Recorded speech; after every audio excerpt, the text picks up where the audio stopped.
In every season of our nation's journey, leadership must be defined not by slogans, but by legacy, not by volume, but by values.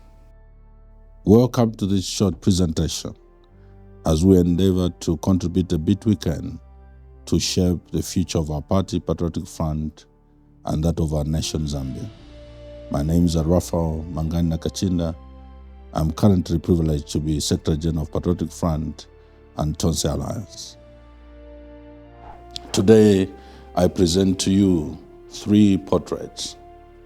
These are not just images of the past. These are reflections of the future Zambia deserves. The first portrait, Michael Sata, the founder, the voice of the poor, the thunder for the poor. The first portrait is of the man who started it all, President Michael Sata, a leader of the people, a builder of a movement. He believed in a Zambia where every citizen mattered, regardless of tribe, class, or language. He built this party on inclusiveness and the power of the grassroots. That foundation was not political theater. Michael Sata is still alive through the grassroots. His spirit lives on in every ward, in every market, in every township, in every bus stop. To our grassroots members across the country, this is your party. This is a party for everyone, from the marketeers to the taxi drivers, bus drivers, small-scale farmers, jerabos as they call them, barbermen, hairdressers, welders, construction workers. It is the party for mothers and grandmothers, and everyone, everywhere. This is your party, and no one will take it away from you. PF is not just a party, it is a movement that cannot be stopped. That was Michael Sata's vision. Portrait number 2, Edgar Lungu, the humble defender. This is a portrait of President Dr. Edgar Lungu, Zambia's 6th Republican president and the 2nd president of Patriotic Front. Dr. Edgar Lungu, unlike many other politicians, did not rise by ambition. Rather clearly, he rose by divine appointment and the trust of the people. He led Zambia through the very difficult times during droughts and during COVID-19. And he led not with panic, but with prayer. During the COVID pandemic, when the other countries all over the world locked down, he protected the livelihood of those who live hand to mouth. When Zambia was faced with severe drought, he called on the nation to seek God. He declared October 18 a national day of prayer, fasting, and reconciliation. Many times we all witnessed God answering the prayers of the Zambian people. President Lungu was a constitutionalist. He respected the separation of powers, allowing the judiciary to function independently.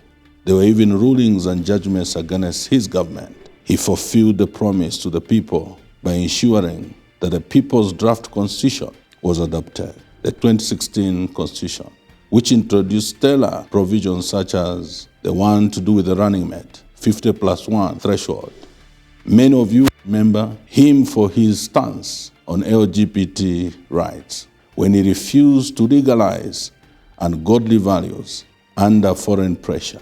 His famous statement was, "We would rather remain poor with our values than to become rich by selling our souls."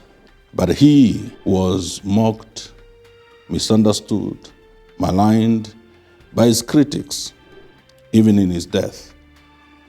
He never stopped loving his country, and that is leadership.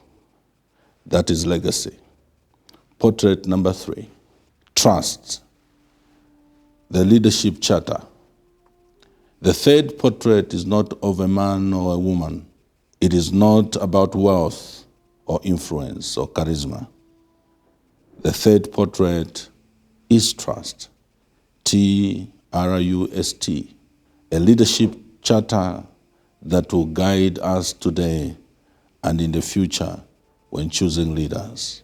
Trust is about the values the people want in their leaders. You see, Zambians have been lied to for a long time. Zambians feel betrayed, sold out.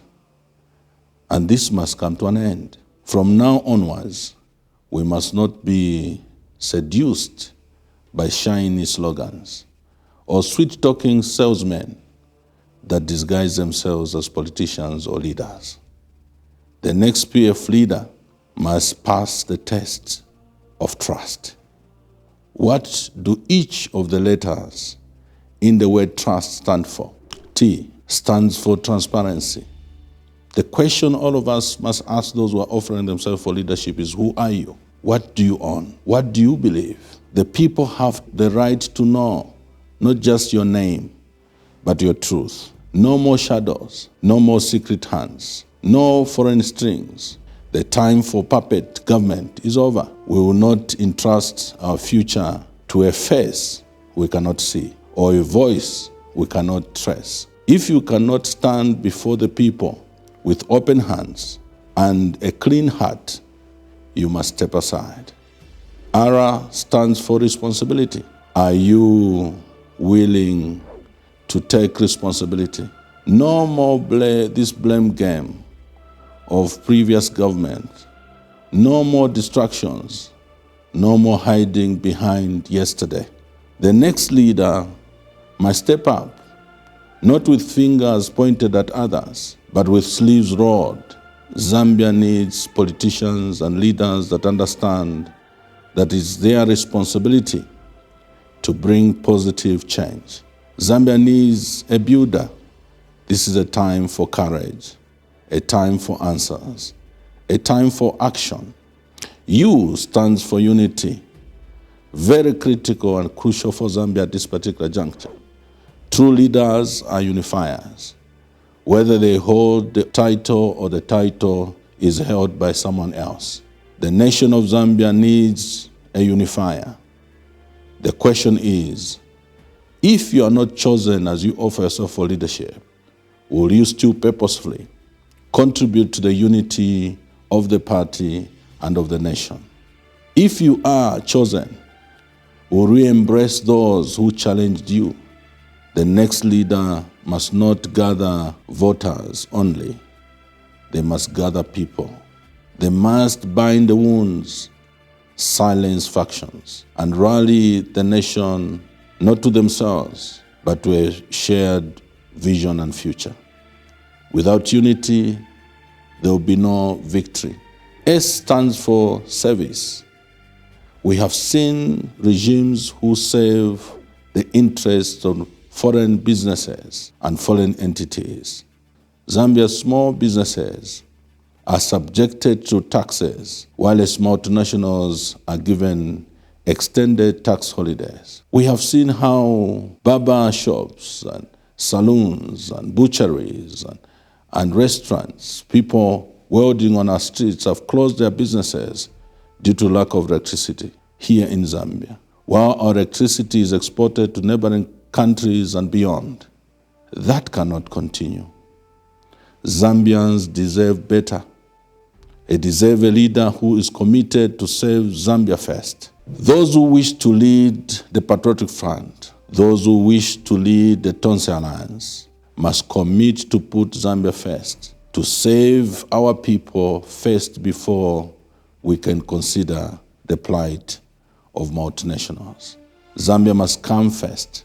T is for transformation, real jobs, functional clinics, new schools, not empty promises. If you wish to lead the Patriotic Front, you must commit to transforming the lives of the people of Zambia, especially the poor. Transform the nation, its infrastructure. We should bring the nation to a place where Our developmental agenda is human-centered, centered on the poor.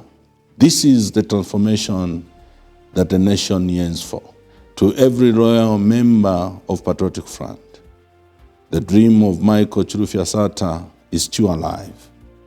It lives in our hearts, in our conviction, in our courage. In your community, it lives on in all of us, from the grassroots to the secretariat. To every Zambian who remembers the dignity and compassion and resolve of Edgar Lungu, hold fast to the legacy. Humble, principled, God-fearing, and from it, we should draw strength.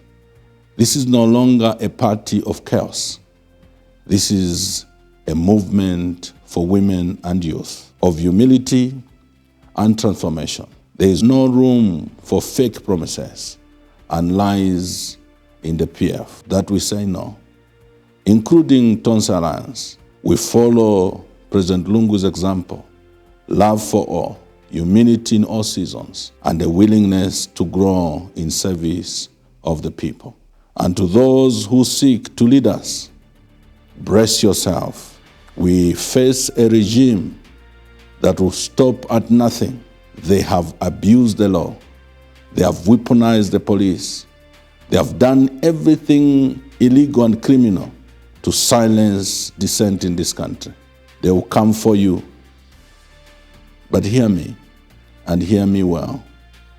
The next PF president will not rise on money. They will not rise on propaganda. They will not rise on empty popularity. They will rise on one thing, and one thing only: trust. This is the new era. This is a new season. Let us rise again. Let us rebuild the party, the alliance, and the nation. Let us restore the dream: one Zambia, one nation.